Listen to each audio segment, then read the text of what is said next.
Hello everyone, I'm Paul McGuire Grimes. Stephen King readers can be quite picky about their page screen adaptations.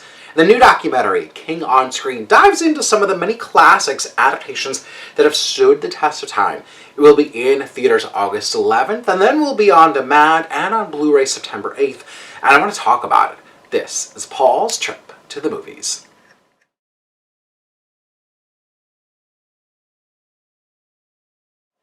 It all started back with Stephen King's debut novel, Carrie, and its visually stunning film by director Brian De Palma. It catapulted readers and moviegoers onto King's work. King on-screen director Daphne Bywire interviews a plethora of directors, writers, and behind-the-scenes crew, detailing what draws them to King's work time and time again. He writes complex, intriguing human characters that we know and we relate to, and then places them in really challenging and fantasy situations. He lives in Bangor, Maine, and oftentimes sets his stories in that small Americana town. Mick Flanagan is a frequent adapter with movies like Gerald's Game and Dr. Sleep, and explains how King has a knack for writing really great female characters. He, along with directors like Frank Darabont, Mick, Garris, and Taylor Hackford, dive into movies like The Shining, Misery, Stand By Me, The Shawshank Redemption, and more. There's a lot of behind-the-scenes stories about casting, filmmaking, and special effects. And for me, one of the more fascinating angles is the discussion on what makes for a really good Stephen King adaptation, as so many of his books cannot be directly translated to film, just given the differences in the two mediums, and then how we see his work and characters through our own personal lenses, which may be different than how other people view them.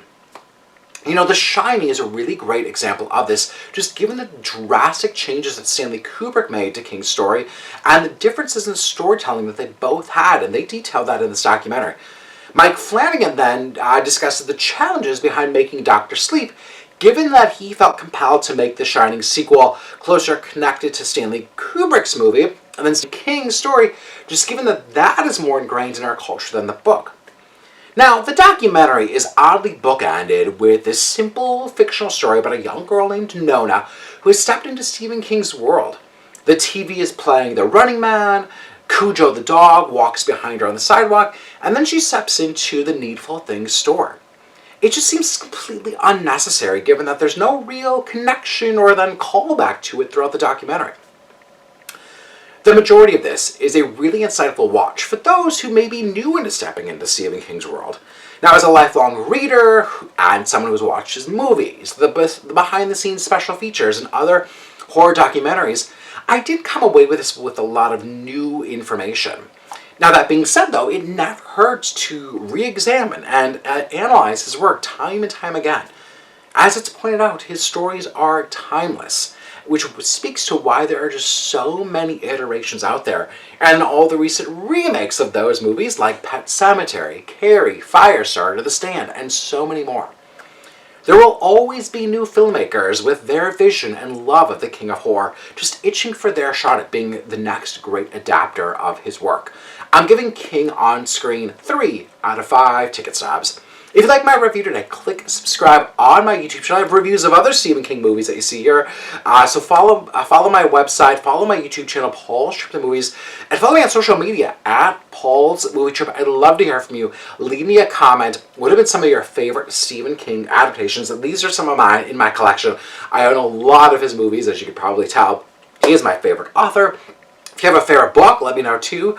Paul's Trip to the Movies is brought to you by Popped Corn. Now, visit their website, place an online order, or go stop in the store today. You can try some of their over 70 flavors. They've got everything from salty, sweet, spicy, savory, fruity, chocolatey. They literally have a flavor for everyone. So go stop in their store, place an online order. You're going to have some popcorn on hand if you want to watch a Stephen King movie, of course. So go place that online order, stop in the store, follow them on social media at Popped Corn MN. See what they're popping. I know you're going to love it.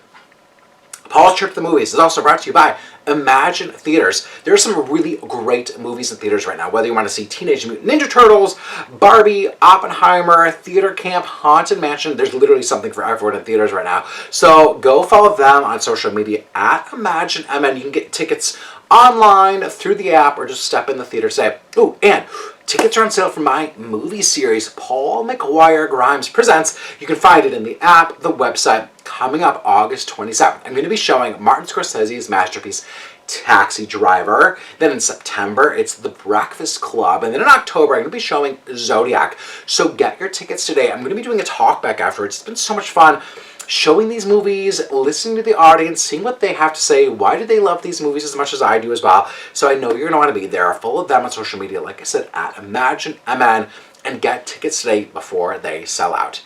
Thank you so much for watching my review of King on Screen. This is Paul's trip to the movies.